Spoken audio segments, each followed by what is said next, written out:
Masih bersama saya Abu Marlo, mari kita lanjutkan pembelajaran. Oke, nah jadi saya mau gambarin dulu nih. Garis besarnya, pakai bahasa yang gampang aja ya, mudah aja. Ada nafsu positif, ada nafsu negatif, gitulah kira-kira. Ini gampangnya gitu kurang lebih.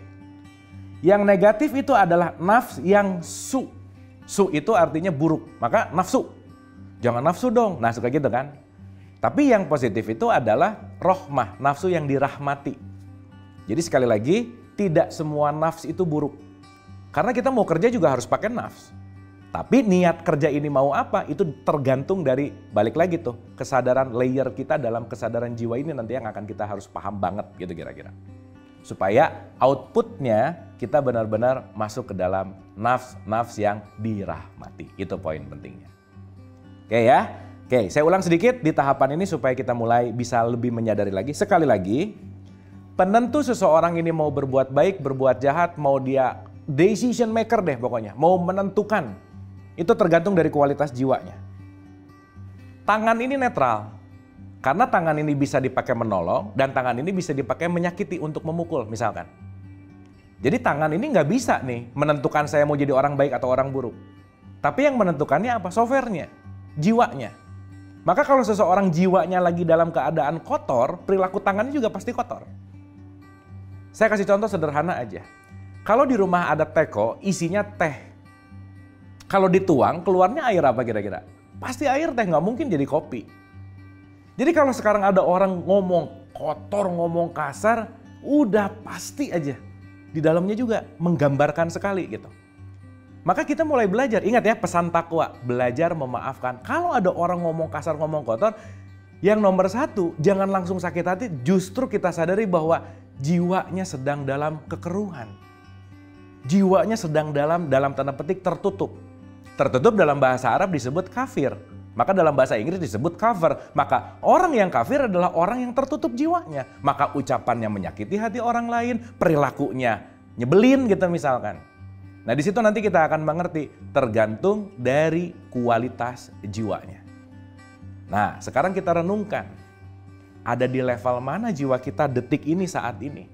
Karena nanti level jiwa itu loncat-loncat. Kadang ada di level bawah, kadang ada di level atas, kadang ada di level tengah, kadang ada di level bawah dan seterusnya. Dan setiap hari ini berbolak-balik. Karena kita menjalani hari-hari yang dinamis. Nggak bisa di level atas terus, nggak bisa. Dan juga jangan di level bawah terus. Tetapi perpindahan antar level itu tergantung dari kesadaran saya. Sekali lagi, tidak ada yang bisa merubah siapapun kecuali dirinya. Siapapun di luar diri kita hanya memberikan informasi, inspirasi dan motivasi. Nggak ada yang bisa berubah. Jadi kita mau nonton acara pelajaran seperti ini, mau datang ke seminar motivasi, kalau cuma diulang-ulang nonton dan tidak ada perubahan di dalam, nggak akan ada perubahan juga, itu intinya. Oke, nah nanti si nafs ini akan saya bagi 3 stage. Oke, ini untuk mudahnya. Sebetulnya panjang sekali, tetapi mudah-mudahan ini kita ambil esensinya. Supaya apa? Supaya praktikal. Bukan jadi tahu, tetapi pengetahuan itu langsung kita aplikasikan dalam kehidupan kita sehari-hari. Oke. Level yang paling rendah di surat 12 ayat 53 itu, ini pasti sering dengar. Level yang paling rendah namanya adalah amarah. Ingat ya, ini suka ketukar nih. Beda antara amarah dan marah. Di ketakwaan yang disuruh dikontrol itu bukan masalah marahnya aja, tetapi amarahnya. Ini hurufnya cuma beda 1, tapi esensinya agak lebih dalam perbedaannya. Amarah itu adalah kemarahan yang menjadi memori. Itu yang bahaya.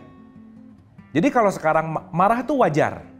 Tapi marah yang menyimpan file jadi memori, yang akhirnya memori itu menjadi merubah dari marah menjadi benci, benci jadi iri, iri jadi dengki, dengki jadi dendam, itu yang akan berbahaya. Maka kalau selesai marah, sebisa mungkin dilepaskan. Gitu ya. Penting untuk dalam tanda petik dikeluarkan, tetapi jangan disimpan. Nah, makanya nanti konteksnya adalah amarah itu sendiri. Oke, jadi level paling bawah dari nafsu kita, itu disebut dengan yang namanya nafsul amarah. Nah, orang-orang di amarah ini, dia akan play victim. Pokoknya saya ini korban gara-gara dia. Saya ini begini gara-gara kamu.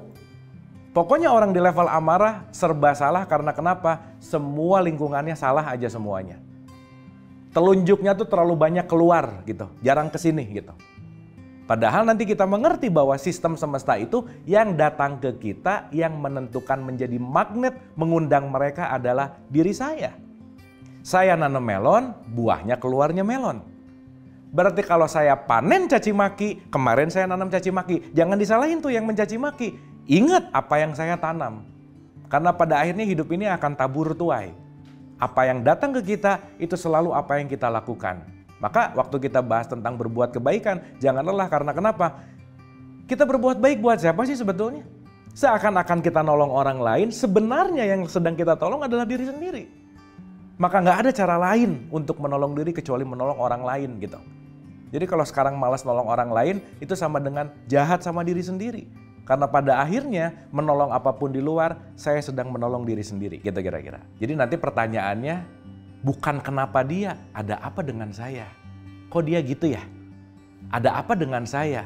Kok dapat kejadian ini ya? Akhirnya nanti kita pandai memaknai semua event. Itulah yang disebut dengan ikro. Ikro itu adalah membaca tanda yang tidak ada tulisan dan hurufnya. Ya sama lah kalau kita ngelihat ada awan udah mulai hitam kan nggak ada tulisan. Sebentar lagi mau hujan kan nggak ada. Tapi tahu, di situ tandanya bahwa akan terjadi hujan gitu kira-kira. Oke, jadi kalau di level amarah jangan lama-lama. Kenapa? Ini saya sebut red zone, danger zone. Nanti kita akan mengerti apa level emosinya. Karena ini level emosi ini saya ambil dari Hawkins, di mana Hawkins ini adalah satu peneliti yang meneliti tentang energi yang berkaitan sama emosi.